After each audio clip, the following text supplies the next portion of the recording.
Bonjour à tous, je suis très ravie d'être en votre compagnie. Vous êtes sur Business 24 Africa et vous suivez Business Matin, votre émission quotidienne qui vous forme et vous informe. Bien évidemment, je ne suis pas seule, je ne viens pas les mains vides, je suis en compagnie de Monsieur Léon Quadio. Et dans ce numéro que je qualifie de spécial, nous allons vous apprendre le coaching. Qu'est-ce que le coaching? Comment être coaché? Et surtout, qui doit vous coacher? Pour répondre à toutes ces questions, notre invité que je qualifie de spécial. Vous êtes sur Business 24 Africa et vous suivez Business Matin. Bienvenue.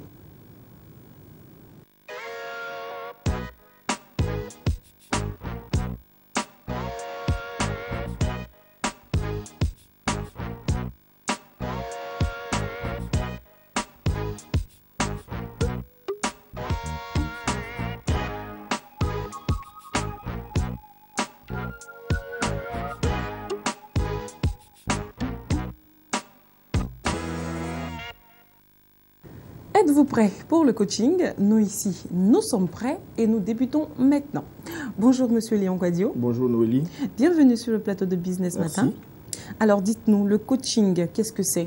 Alors le coaching, c'est l'accompagnement personnalisé d'une personne, de coacher, dans le cadre professionnel ou personnel, dans le but de développer son potentiel et son savoir-faire par une autre personne qui est appelée le coach. Alors dites-nous, on entend toujours coaching, mais on sait pas combien de sortes de coaching qui existent. Alors, vous pouvez nous définir les différentes sortes de coaching? Effectivement, le mot, c'est un mot anglican, c'est un mot qui est tiré de l'anglais. Alors, donc, vous voyez que le mot coach même n'est pas un mot français.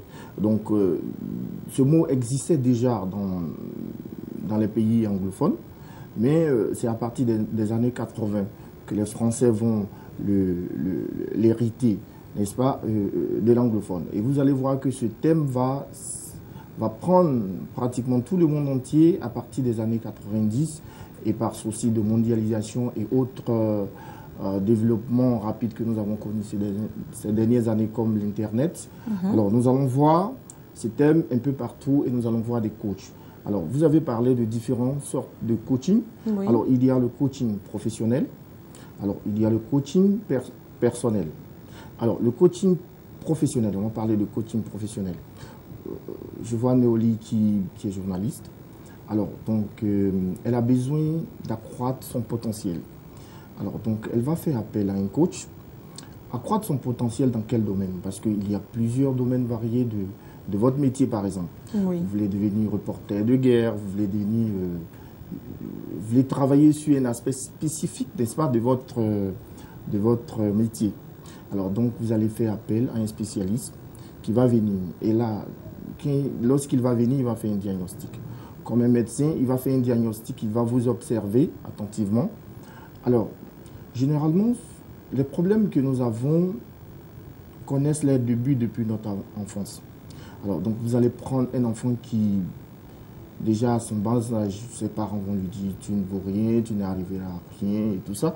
Et donc, dans un premier temps, quand il va arriver dans un environnement, il est poussé par ses drivers. Donc, il a ses croyances. On me dit que je ne vais pas arriver à quelque chose. Et donc, déjà, il est crispé, il a des bugs. C'est ce qu'on va appeler des bugs. Alors, donc, le coach va venir pour agir dans le respect sur la personnalité qui est coachée. Donc, dans un premier temps, faire un diagnostic, voir ce qui ne va pas, et ensuite, n'est-ce pas, s'attaquer au problème. Au problème réel, d'accord. Donc voilà. Là, vous venez de nous faire comprendre qu'il existe deux sortes de coaching, pardon, le coaching personnel oui. Et puis le coaching professionnel. Effectivement. Mais à quel moment est-ce qu'on parle d'un coach de vie? Très bien. Alors, nous avons un coach de vie lorsque nous avons par exemple, un certain nombre d'éléments dont nous avons du mal à résorber. Alors, quand vous prenez par exemple la pyramide de Maslow, il y a d'abord les besoins physiologiques. Dans les besoins physiologiques, nous avons la faim, la soif, la survie, la sexualité, le repos, et puis l'habitat. Prenez le deuxième niveau de la pyramide, vous avez le besoin de sécurité, de se sentir en sécurité, de faire confiance Ensuite, quand vous prenez tout au fond, c'est-à-dire dans le top 5 de la pyramide, on dit besoin de s'accomplir, développer ses connaissances et ses valeurs.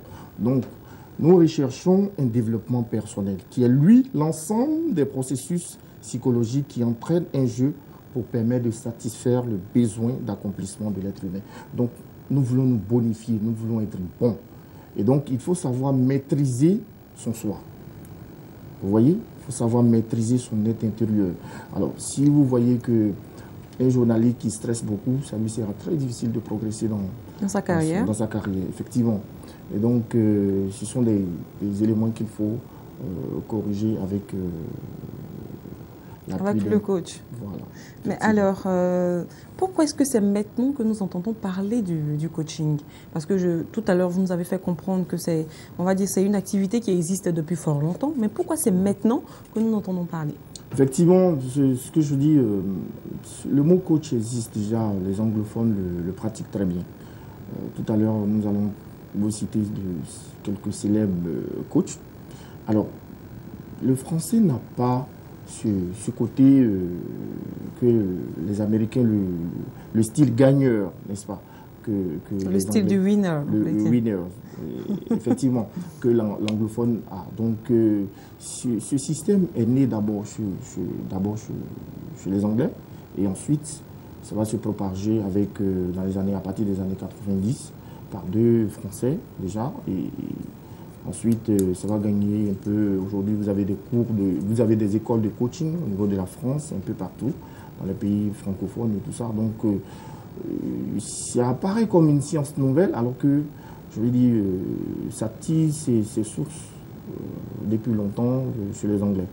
Donc, vous allez voir un monsieur comme Eric Berne, qui est le père de l'analyse transactionnelle, n'est-ce pas, qui est un médecin, un psychologue, qui va inventer plusieurs sortes, n'est-ce pas, de comportements, n'est-ce pas, qui vont permettre à l'homme de se développer. Alors, donc, ensuite, vous allez prendre Peter Drucker, n'est-ce pas, qui est le père du management par objectif, qui a travaillé à General Motors, n'est-ce pas, dans les années 62. Donc, vous avez des grands managers, n'est-ce pas, qui ont développé déjà ce système de coaching, qui ont fait déjà leurs preuves avec des méthodes véritablement éprouvées. D'accord. Alors, comment est-ce qu'on choisit son coach? Très bien. C'est une très belle question parce que on ne devient pas coach, ce n'est pas tout le monde qui est coach. Alors, le coach doit posséder une technique et doit pouvoir l'exposer clairement.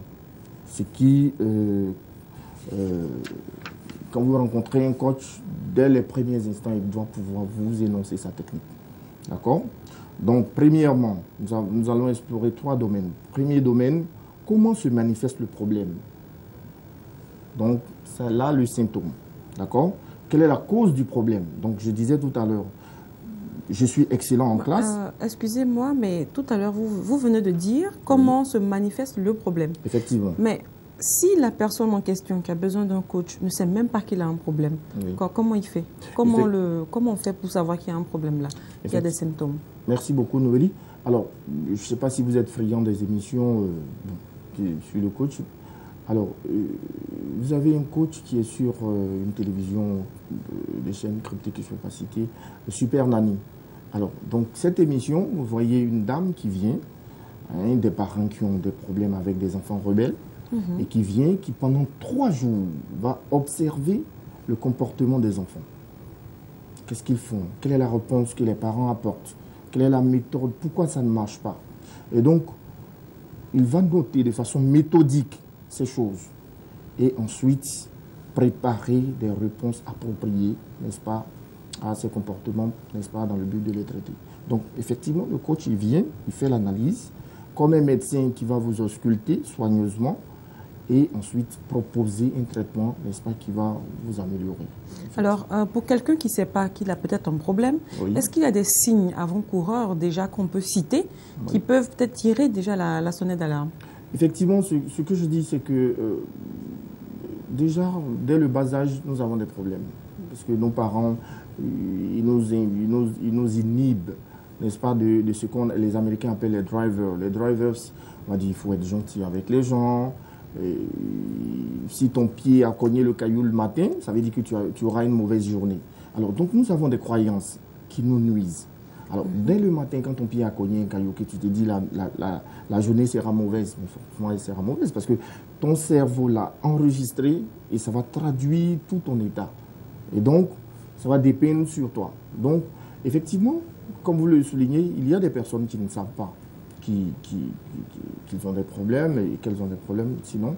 Et mais la plupart du temps, l'entourage, en fait, peut s'en rendre compte et puis peut-être les aider. Effectivement. Voilà. Maintenant, quels sont ces différents signes qui vont faire que peut-être l'entourage va se rendre compte que telle personne a un problème, il a peut-être besoin d'un coach? Écoutez, Noli, moi, j'étais en une consultance un jour, j'étais en train de donner le cours à les élèves et j'ai posé la question de savoir qu'est-ce que vous aimez sur moi? Quel est le signe avant-coureur qui vous plaît, le signe qui me décrit tout de suite? Et il y a un élève qui a soulevé sa main qui m'a dit, monsieur, vous arrivez à convaincre très vite. Ça m'a fait tiquer. J'arrive à convaincre très vite, d'accord? Donc, soi-même, on ne peut pas détecter, comme vous l'avez dit, donc il faut généralement interroger l'entourage. Je me souviens à un entretien d'embauche, il y a un consultant, un célèbre recruteur qui m'a posé la question de savoir si je trouvais votre femme aujourd'hui, que je lui demandais quel est votre plus grand défaut, qu'est-ce que vous allez répondre? Alors, ce n'était pas une colle pour moi parce qu'elle me le disait tout le temps. D'accord? Donc, il faut savoir, il faut pouvoir faire ce diagnostic autour de soi, c'est-à-dire les personnes qui nous connaissent le plus, leur demander qu'est-ce que tu penses que je dois corriger, qu'est-ce que tu penses que j'ai de meilleur, que je dois améliorer, et ainsi de suite. D'accord. Donc, ce sont des éléments qui peuvent nous aider. Ok, donc on revient donc à la question, comment choisir son coach? Effectivement. Alors, donc, j'ai dit d'abord, le coach doit avoir une technique.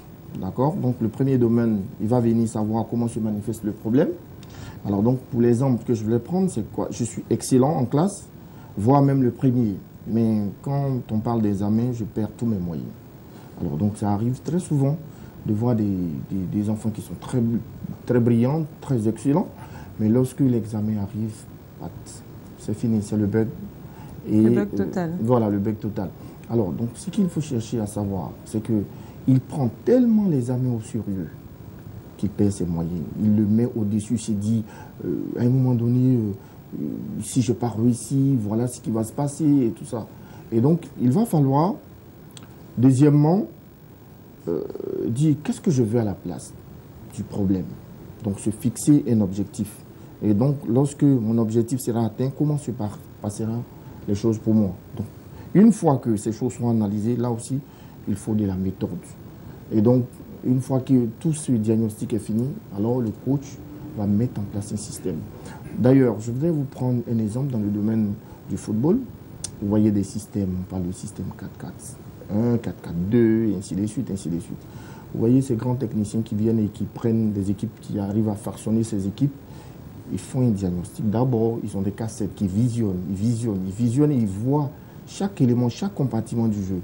Et ils se disent, bon, à l'aide de telle méthode, je dois pouvoir régler tel problème. Donc, on ne peut pas choisir un coach comme ça. Il faut un technicien, un véritable technicien. Un vrai technicien. Oui. D'accord. Alors, quelle est donc la place du coach dans les entreprises ou bien dans la vie personnelle?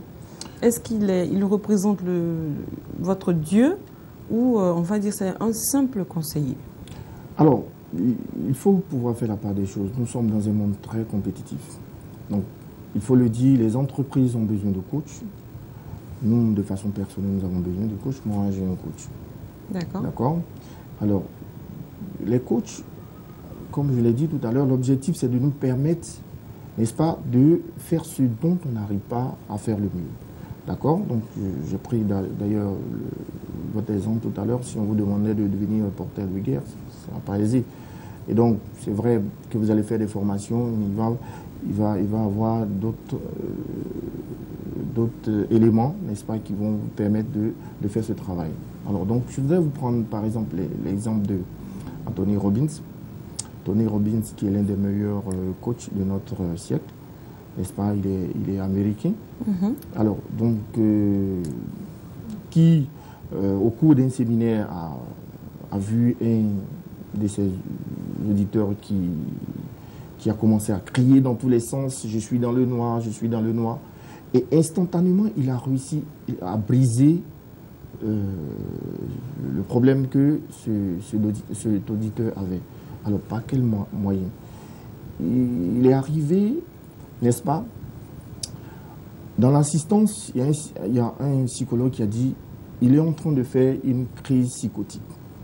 Alors, donc, quand il a entendu crise psychotique, s'il voulait partir dans le sens du psychologue, il ne serait pas arrivé parce qu'une crise psychotique, ça prend du temps pour pouvoir régler. Oui. Donc, il lui a dit efface tout, serre-toi d'une gomme et efface tout le tableau que tu as. Et automatiquement, ce dernier a commencé à se sentir bien, sa respiration a commencé à changer et tout ça. Voilà, donc, pour résumer, nous avons besoin de coach. D'accord, donc le coach est vital, on va dire. Oui, vital. D'accord. Alors, comme coach célèbre, nous avons Anthony Robbins, mais dites-moi, il n'y en a pas d'autres à part lui? Oui, effectivement, il y a Elena Forrest, alors, qui est, elle, née en Russie, et elle est française. Alors, donc, elle va développer des méthodes bien connues au niveau de la France. Il y a Coué, Bernard Coué, sa méthode est connue, la méthode Coué, depuis les années 50.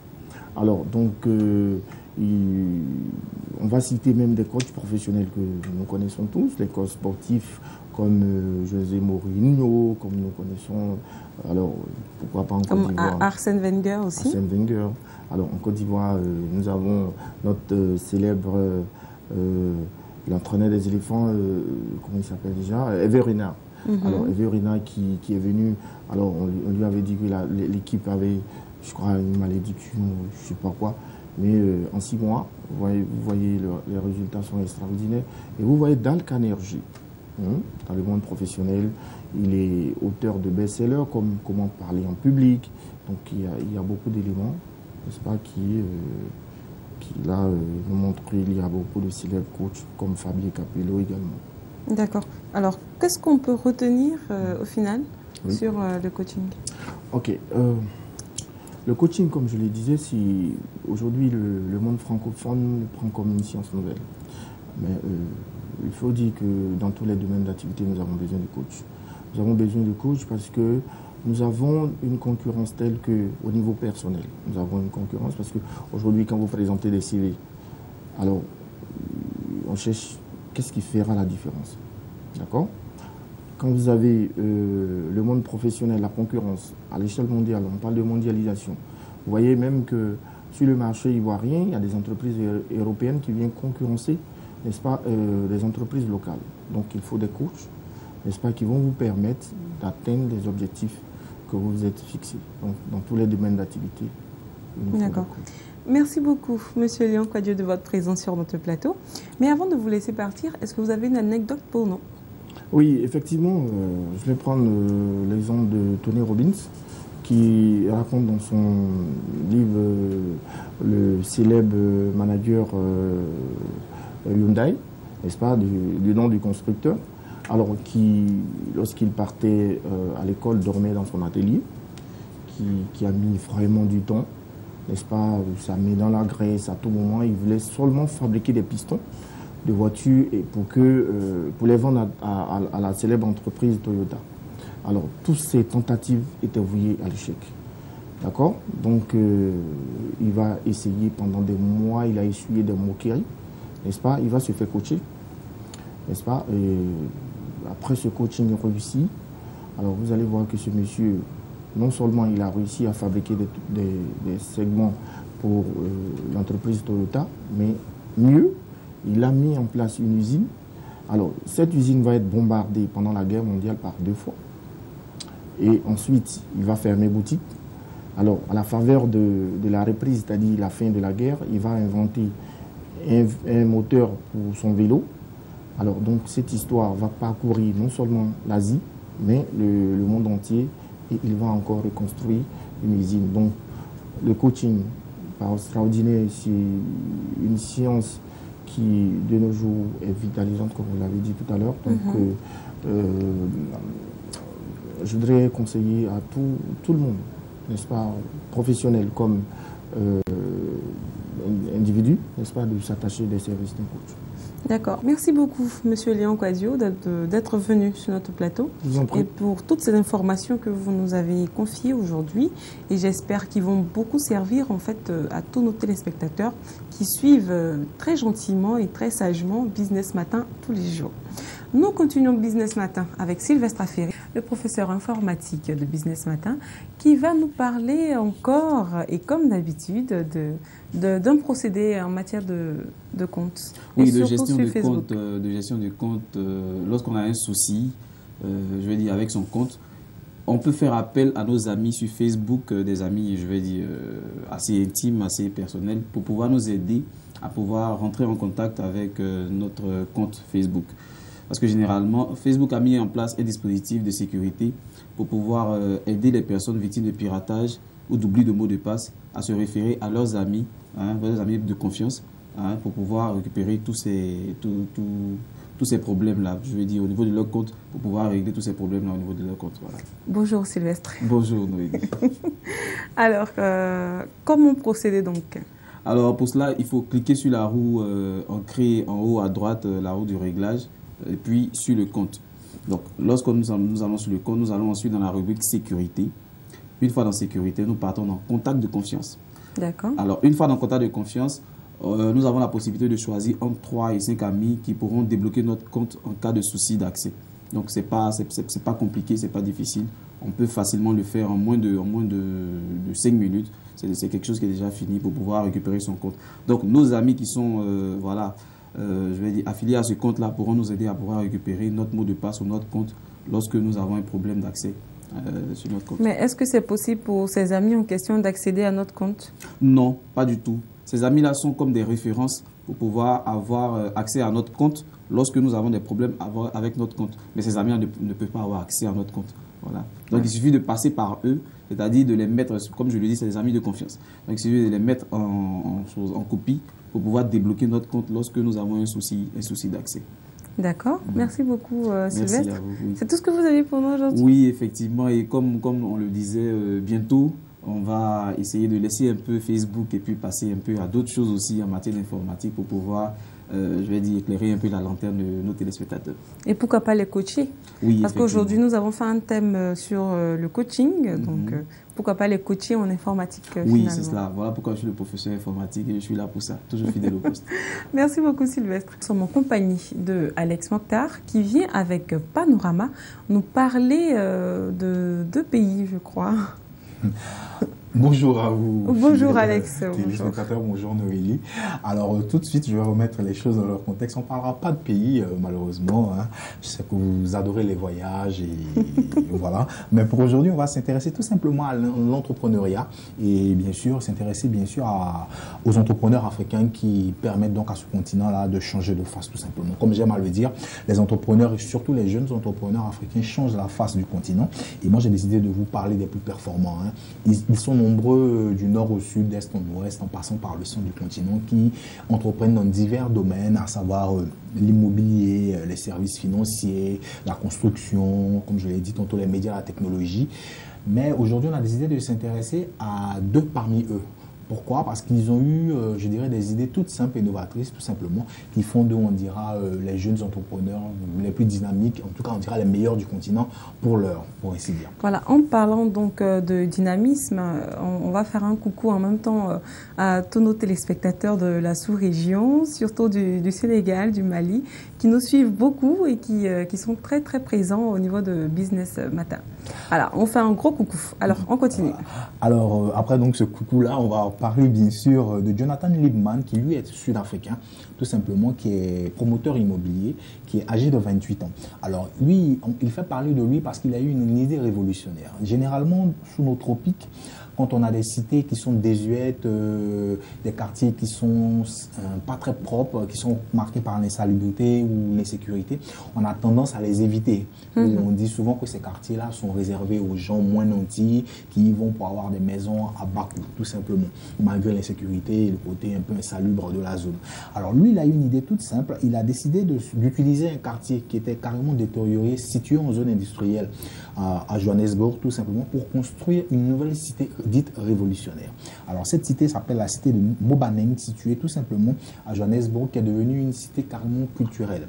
Alors, qu'est-ce qu'elle a de particulier, il a réussi tout simplement à faire un mix, à créer des espaces, je dirais, culturels, à créer des galeries d'art, des bureaux et des centres commerciaux dans une zone qui était, je dirais, carrément désaffectée, afin de donner à l'ensemble du quartier, de permettre à tout le monde de devenir à l'ensemble de ce quartier-là un pôle d'attraction économique, tout simplement. C'est bien ça. D'emmener des gens, on dira, de la haute ou d'un certain niveau à venir, pourquoi pas, dans ce quartier-là, faire des achats, avoir des bureaux là, et puis mener un certain nombre d'activités, et puis générer une sorte de dynamisme, pour emprunter cette expression-là.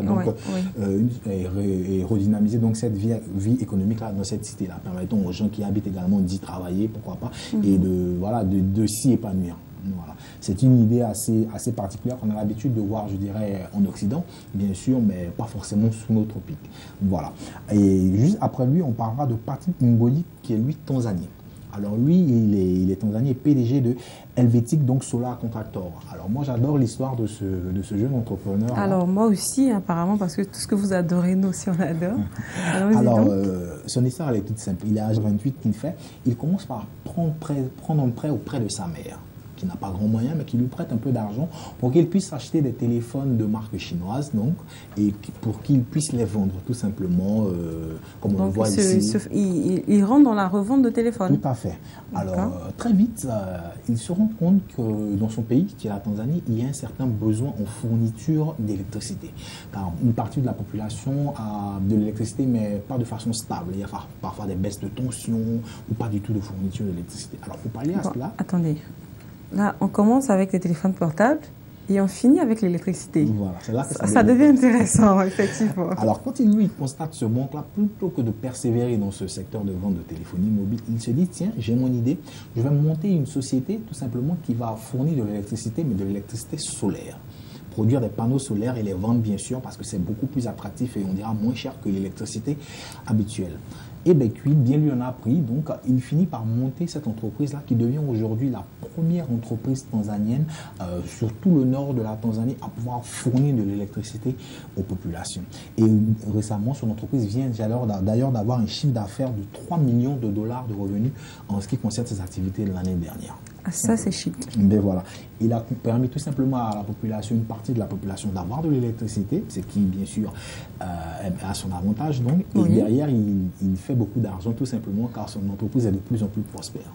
Alors, donc, moi, je pense que c'est une belle success story à laquelle j'ai voulu m'intéresser, tout simplement, et que j'ai voulu faire découvrir. Oui, là, je suis d'accord, mais en même temps, vous m'avez vu, parce que là, j'imaginais déjà le lien entre le téléphone et puis l'électricité. Vous nous avez eu un peu. Et je sais que vous aussi, vous avez eu, voilà, comme moi. Et malheureusement, donc, c'est sur cette note très joyeuse que nous allons nous laisser. Et donc, je vous dis à demain pour un autre numéro. Au revoir.